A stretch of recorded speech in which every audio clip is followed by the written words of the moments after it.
جو نوجوان زنا کرتے ہیں انہیں پتہ ہونا چاہیے، حدیث پاک میں آتا ہے کہ جو زنا کرتا ہے اور پھر نہاتا ہے، غسل کرتا ہے، تو اس کے ہر غسل کے قطرے کے، ہر قطرے کے بدلے میں 1 سال کا گناہ اس کے نامہ اعمال میں لکھا جاتا ہے۔ تو جتنے قطرے ہوں گے اتنے سال کا گناہ اس کے نامہ اعمال میں لکھا جائے، اور جتنے قطرے گرتے ہیں زنا کے غسل کے بعد اس سے شیاطین پیدا ہوتے ہیں، وہ سارے شیاطین قیامت تک پاپ کریں گے، اور ان سب کے پاپ کا عذاب اس کے سر ڈالا جائے گا جس کے زنا کے غسل سے وہ شیاطین پیدا ہو۔ اور دوسری طرف حدیث پاک میں آتا ہے کہ جو نکاح کرتا ہے اور نکاح کرنے کے بعد جائز ملاقات بیوی سے کرتا ہے اور پھر غسل کرتا ہے، تو ہر قطرے کے بدلے میں 1 سال کی عبادت کا ثواب لکھا جاتا ہے، اور جتنے قطرے ہوتے ہیں ان کی تعداد کے برابر فرشتے پیدا کیے جاتے ہیں، اور قیامت تک وہ جتنی عبادت کریں گے اس سب کا صلہ اس کو ملے گا جس کے غسل کی قطرے کی تعداد کے برابر وہ فرشتے پیدا ہوئے۔ بہت سستا سودا ہے، اس لیے نکاح کرو۔ اور نکاح کی ضرورت ہے، میں اپنے بڑوں سے معافی مانگتے ہوئے کہوں، نکاح کی اگر ضرورت ہے، گھٹ گھٹ کے نہیں رہنا گھر میں، اپنے ماں باپ کے کان میں کہہ دینا میری شادی کر دو،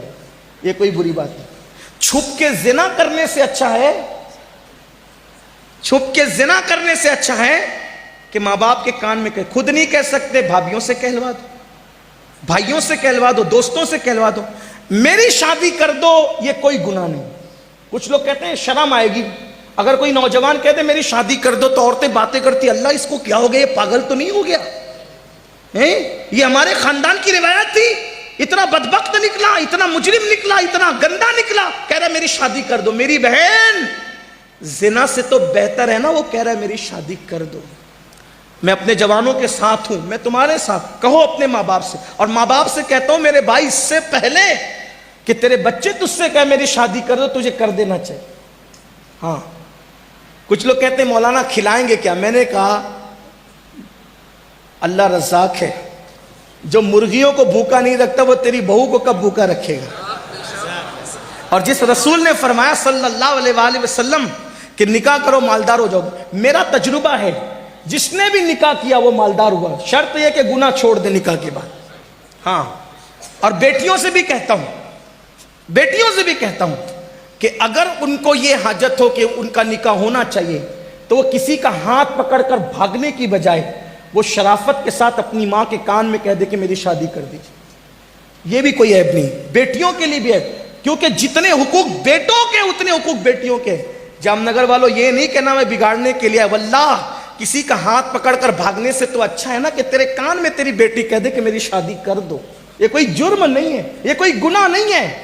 اس لیے جہالت کی وادیوں سے نکلو، اسلام میں بہت وسعت ہے، جتنا فری اسلام انسان کو چھوڑتا ہے کوئی نہیں چھوڑتا، جتنا انجوائے اسلام کے پاس ہے، جتنا انجوائے اسلام کے پاس ہے کسی کے پاس نہیں ہے۔ ہاں، اور مذہب میں دھارمک ہے تو بائک پہ بیوی کو لے کے نہیں گھوم سکتے، توجہ کرنا، اور مذہب میں